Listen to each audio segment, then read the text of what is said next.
Green Business, le magazine des hommes et des entreprises qui prennent soin de la planète. Nathalie Croiset sur BFM Business.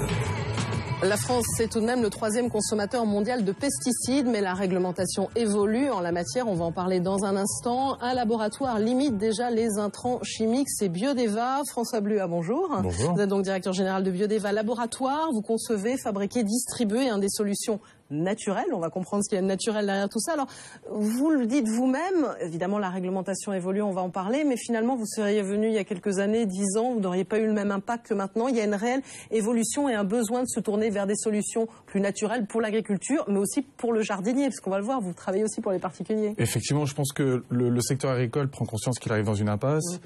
Le consommateur final aussi fait pression pour avoir une traçabilité, une sécurité sanitaire, une sécurité alimentaire qui fait que il y a un réel besoin pour qu'on évolue sur des solutions plus naturelles qui garantissent cette sécurité alimentaire.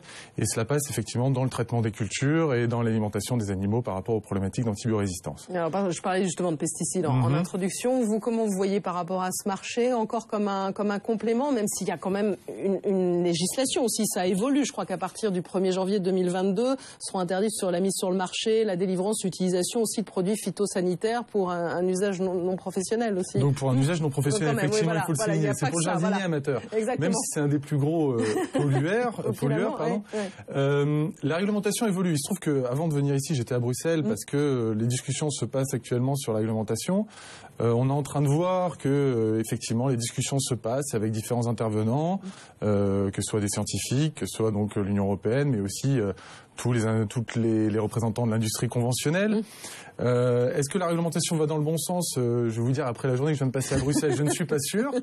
Nous nous positionnons en tout cas comme un complément au traitement phytosanitaire. On n'est pas des anti-pesticides. On pense qu'il faut une utilisation raisonnée, une utilisation qui va dans le bon sens, avec un bon usage, c'est-à-dire à vertu curative. Et nous, on se positionne en tant que complément de ces traitements phytosanitaires.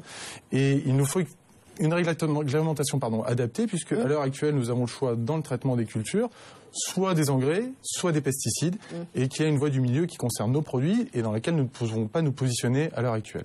Même si quand même en matière de pesticides, on entend de plus en plus parler, on dit attention, nos enfants sont exposés en zone agricole. Enfin, il y a une question aussi de santé qui est de plus en plus importante, et notamment pour les consommateurs. Effectivement, l'enjeu est sanitaire, les répercussions sont totales, même si on extrapole, ça va jusqu'à la sécurité sociale, l'impact sanitaire. Donc effectivement, il y a un vrai mouvement qui se met en place. On a des différents acteurs qui font pression là-dedans. Il y a une vraie prise de conscience aussi des agriculteurs sur la santé de leurs enfants, sur la santé de leurs employés et leur santé à eux également. Donc on voit que l'écoute est là, que les choses sont en train d'évoluer. Effectivement, nous en tant que société innovante, on en aimerait que ça avance un peu plus vite, mais on fait notre petit bonhomme de chemin. Alors ces solutions naturelles, justement, c'est quoi par exemple, pour bien comprendre comment aussi vous élaborez tous ces produits que vous proposez pour les productions animales, végétales? Alors nous, notre savoir-faire est basé, on a deux savoir-faire. On a la formulation, c'est-à-dire qu'on travaille sur des substances naturelles, donc on va travailler sur des matières végétales à base de plantes. Donc notre savoir-faire réside dans l'extraction de ces substances naturelles à partir de plantes sèches, et aussi donc la formulation de ces substances ensemble, puisqu'on les mélange pour obtenir un produit, mais aussi le process d'extraction des substances naturelles.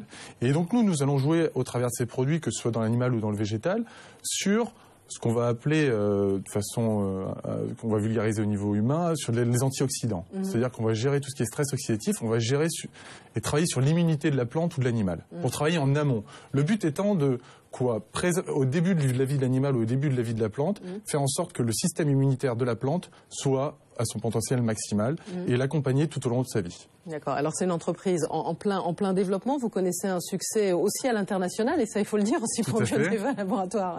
Tout à fait. Il se trouve qu'on a créé la société en 2005 maintenant. On a commencé nos exportations en 2008 vers la Pologne sur des cultures de choux pour être plus précis.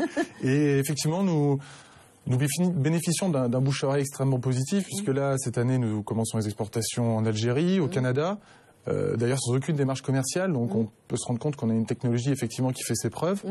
Et on a également une filiale au Maroc depuis 2010, puisqu'on a un gros marché au niveau des cultures maraîchères qui exportent vers l'Union européenne, donc il y a une vraie problématique de résidus pour pénétrer le marché européen pour les cultures marocaines. Et donc on exporte notre savoir-faire au fur et à mesure, aussi en Hongrie, en Allemagne, beaucoup. Voilà. C'est bien que voilà, vous développez. Vous avez notamment inauguré récemment la 3e extension de vos locaux aussi, parce que vous êtes dans une croissance constante. Je crois qu'il y avait aussi Stéphane Le Foll, le ministre de l'Agriculture, qui était présent. Voilà. On a eu la chance et l'honneur d'avoir dans la Sarthe d'avoir Stéphane Le Foll qui est venu donc inaugurer notre nouvelle extension. Donc en fait, notre nouveau bâtiment de production qui accompagne la croissance de la société, la croissance des volumes qui sont réalisés.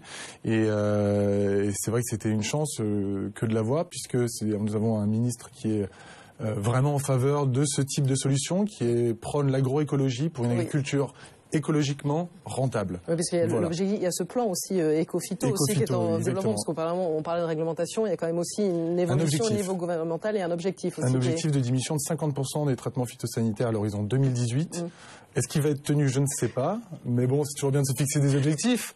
Nous, en tout cas, permettons d'atteindre ces niveaux-là sans problème et nous accompagnons justement ce plan. Et alors ce marché tout récent, je crois que c'est l'année dernière, des jardiniers amateurs aussi. Il n'y a pas finalement que les professionnels aussi. Vous êtes en train de proposer vos produits. En fait, on est en train de se développer. Donc on a développé et répliqué notre technologie pour le jardinier amateur.